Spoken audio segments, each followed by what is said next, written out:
तसव्वुर करें कि आप एक होटल के कमरे में जागते हैं। आप खिड़की का पर्दा हटाते हैं, लेकिन बाहर कोई बाग या समंदर नहीं, बल्कि नीली जमीन खला के काले अंधेरे में तैर रही है। और सबसे अजीब बात, जिस जमीन पर आप खड़े हैं वो ना अमेरिका है, ना रूस और ना ही चीन।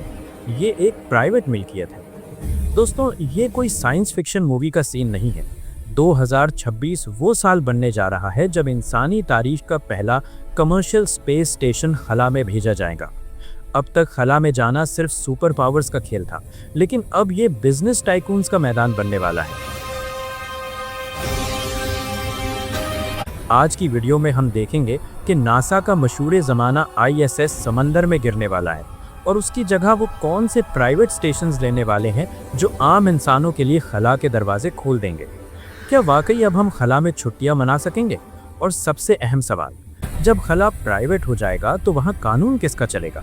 इस कहानी को समझने के लिए हमें पहले एक जनाजे में शामिल होना पड़ेगा, और वो जनाजा है इंटरनेशनल स्पेस स्टेशन ISS का।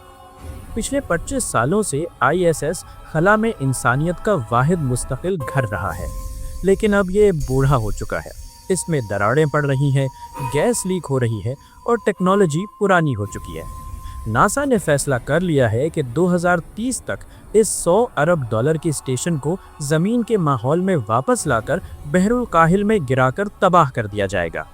लेकिन मसला ये है कि नासा के पास नया स्टेशन बनाने के पैसे नहीं हैं। यहाँ एंट्री होती है प्राइवेट सेक्टर की। नासा ने कहा, हम किराएदार बनेंगे, मालिक नहीं। यानी अब स्पेस स्टेशंस प्राइवेट कंपनियां बनाएंगी और नासा उन्हें टिकट के पैसे देकर इस्तेमाल करेगा। यहीं से स्पेस इकोनॉमी का नया बाब शुरू होता है। तो फिर खला का नया मालिक कौन बनेगा? इस रेस में 3 बड़े खिलाड़ी सबसे आगे हैं, जो 2026 से 2030 के दरमियान अपने स्टेशन लॉन्च करने की तैयारी कर रहे हैं। वेस्ट, ये कंपनी सबसे हैरानकुन दावा कर रही है। इनका कहना है कि वो 2025 के आखिर या 2026 तक अपना स्टेशन हेवन 1 लॉन्च कर देंगे। एक्सियोम स्पेस, ये कंपनी पहले मरहले में अपने मॉड्यूल्स ISS के साथ जोड़ेगी और फिर बाद में अलग होकर आज़ाद स्टेशन बन जाएगी। Blue origin, Jeff Bezos, Amazon के बानी का मंसूबा है ऑर्बिटल रीफ बनाने का, जिसे वो खला का बिजनेस पार्क कहते हैं। ये तीनों कंपनियां अरबों डॉलर लगा रही हैं, लेकिन इनका मकसद सिर्फ साइंस नहीं बल्कि पैसा कमाना है। सबसे पहले बात करते हैं वेस्ट के हेवन 1 की। ये मुमकिना तौर पर तारीख का पहला कमर्शियल स्पेस स्टेशन होगा। ये साइज में छोटा होगा, तकरीबन एक स्कूल बस जितना, और इसे एलॉन मस्क के SpaceX फाल्कन 9 रॉकेट पर लॉन्च किया जाएगा। इसका डिज़ाइन बहुत ही जदीद है। ये अंदर से किसी हॉलीवुड फिल्म के सेट जैसा लगता है। नरम दीवारें, बड़ी खिड़कियाँ और आरामदाह कमरे। लेकिन हेवन 1 का असल कमाल इसकी मसनूई कशिश सकल यानी आर्टिफिशियल ग्रेविटी का तजुर्बा है। ये स्टेशन खला में घूमेगा यानी स्पिन करेगा, ताकि सेंट्रीफ्यूगल फोर्स के जरिए थोड़ी सी ग्रेविटी पैदा की जा सके। अगर ये कामयाब हो गया तो ये इंसानों के तवील अरसे तक खला में रहने का सबसे बड़ा मसला हल कर देगा। दूसरी तरफ है एक्सियम स्पेस। इनका विजन थोड़ा मुख्तलिफ है। ये फिलिप स्टार्क जैसे मशहूर डिज़ाइनर से इंटीरियर डिज़ाइन करवा रहे हैं। इनके कैबिन्स में दीवारों पर पैडिंग होगी, बड़ी पैनोरामिक खिड़कियां होंगी जहां से आप ज़मीन को देख सकेंगे, और हाई स्पीड वाईफाई होगा। ये बुनियादी तौर पर खला का 5 स्टार होटल होगा। लेकिन ये सिर्फ अमीर सयाहों के लिए नहीं है। यक्सियुम का मंसूबा है कि वो दुनिया के उन ममालिक को भी जगह देंगे जिनका अपना स्पेस प्रोग्राम नहीं है। यानी अब पाकिस्तान, तुर्की या सऊदी अरब अपना पूरा स्पेस मिशन भेजने के बजाय सिर्फ यक्सियुम का एक कमरा किराए पर लेकर खला में अपनी लेबोरेटरी बना सकेंगे। जेफ बेजोस का मंसूबा ऑर्बिटल रीफ सबसे बड़ा और महंगा है। वो इसे मिक्स्ड यूज बिजनेस पार्क कहते हैं। तसव्वुर करें एक बहुत बड़ा कॉम्प्लेक्स जहां एक तरफ होटल है, दूसरी तरफ फैक्ट्री है और तीसरी तरफ रिसर्च लैब है। बेजोस चाहते हैं कि मुस्तकबिल में लोग खला में जाकर काम करें। यहाँ फिल्मों की शूटिंग हो सकती है, नई दवाइयाँ बनाई जा सकती हैं और यहाँ तक के खला में शादी की तकरीबात भी मुनक़िद की जा सकती है। ऑर्बिटल रीफ का साइज ISS के बराबर होगा और इसमें बैक वक्त 10 से ज़्यादा लोग रह सकेंगे। ये खला का दुबई बनने वाला है। अब सवाल ये है कि ये कंपनियां अरबों डॉलर क्यों खर्च कर रही हैं? सिर्फ सयाहों से तो खर्चा पूरा नहीं होगा। असल खजाना है ज़ीरो जी मैन्युफैक्चरिंग। कुछ चीज़ें ऐसी हैं जो ज़मीन पर कशिश सतल की वजह से ठीक नहीं बनती। मसलन फाइबर ऑप्टिक केबल्स।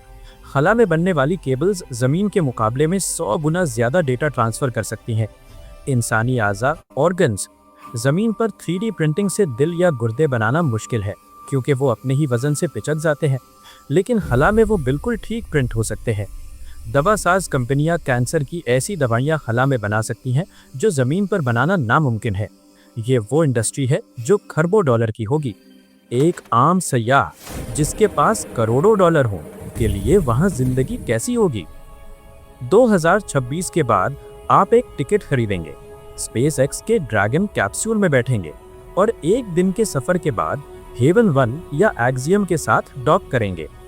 वहां आपका अपना प्राइवेट कैबिन होगा। आप सुबह उठकर तैरते हुए कॉफी पिएंगे, दिन में जमीन के 16 तुलुए आफ्ताब और हुरूबे आफ्ताब देखेंगे और रात को खला के सन्नाटे में सोएंगे। आपको खलाई सूट पहनने की जरूरत नहीं होगी, आप टी शर्ट और शॉर्ट्स में घूम सकेंगे। लेकिन याद रखें, वहां नहाना मुमकिन नहीं होगा, सिर्फ गीले तौलिए से सफाई होगी। ये वीडियो का सबसे दिलचस्प हिस्सा है।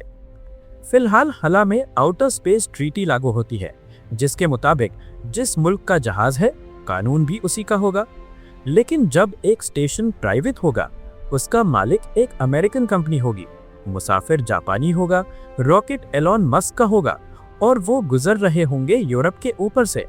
तो अगर वहां कोई जुर्म हो जाए या कोई हादसा हो जाए तो मुकदमा किस अदालत में चलेगा? माहिरीन कानून परेशान है कि commercial space stations legal black hole बन सकते हैं। क्या ये कंपनियां अपने कवानीन खुद बनाएंगी? क्या हम खला में पहली कॉरपोरेट रियासत बनते हुए देख रहे हैं? सब कुछ इतना रंगीन नहीं है। कमर्शियल स्पेस स्टेशंस को बहुत बड़े खतरात का सामना है। सबसे बड़ा खतरा स्पेस डेब्री, खलाई मलबा है। जमीन के गिर्द हजारों पुराने सैटेलाइट्स के टुकड़े गोली की रफ्तार से घूम रहे हैं। अगर एक छोटा सा नट बोल्ट भी इन स्टेशन से टकरा गया तो ये तबाह हो सकते हैं। दूसरा मसला मुनाफा है। जब कंपनियां मुनाफा कमाने के चक्कर में होंगी तो क्या वो सेफ्टी पर समझौता करेंगी, जैसे टाइटैनिक के साथ हुआ था? खला में गलती की गुंजाइश नहीं होती। वहां एक गलती का मतलब यकीनी मौत है। शुरू में इन स्टेशंस पर एक हफ्ता रहने का किराया तकरीबन $50 मिलियन यानी अरबों रुपए होगा। लेकिन इलॉन मस्क के स्टारशिप के आने के बाद ये कीमतें तेजी से गिरेंगी। माहिरीन का ख्याल है कि 2040 तक एक मिडिल क्लास इंसान भी अपनी ज़िंदगी की जमा पूंजी लगाकर शायद एक बार खला का चक्कर लगा सके। ये बिल्कुल वैसा ही है जैसे शुरू में हवाई जहाज़ का सफ़र सिर्फ अमीरों के लिए था, लेकिन आज हर कोई सफ़र करता है। हम इसी दौर के आगाज़ में है। तो दोस्तों, 2026 सिर्फ एक साल नहीं बल्कि एक नई तहजीब की शुरुआत है। पहला कमर्शियल स्पेस स्टेशन सिर्फ लोहे का ढांचा नहीं होगा, ये इस बात का सबूत होगा कि इंसान अब सिर्फ ज़मीन का रिहायशी नहीं रहा। हम खला में अपने घर, अपने दफ्तर और अपनी दुकानें खोलने जा रहे हैं। हो सकता है आज ही हमें एक ख्वाब लगे, लेकिन आने वाली नस्लों के लिए चांद पर छुट्टियां मनाना या स्पेस स्टेशन पर जॉब करना इतना ही नॉर्मल होगा जितना आज दुबई या लंदन जाना है। सवाल सिर्फ ये है, अगर आपको मौका मिले और टिकट मुफ्त हो तो क्या आप इस लोहे के डिब्बे में बैठकर ज़मीन को छोड़ने की हिम्मत करेंगे या ज़मीन की हरियाली आपको जाने नहीं देगी? कमेंट सेक्शन में अपनी राय ज़रूर दीजिएगा। वीडियो पसंद आई तो लाइक करें और नोवा डिकोड को सब्सक्राइब करें ताकि आप मुस्तकबिल की दुनिया से बाखबर रह सकें। मिलते हैं अगली वीडियो में।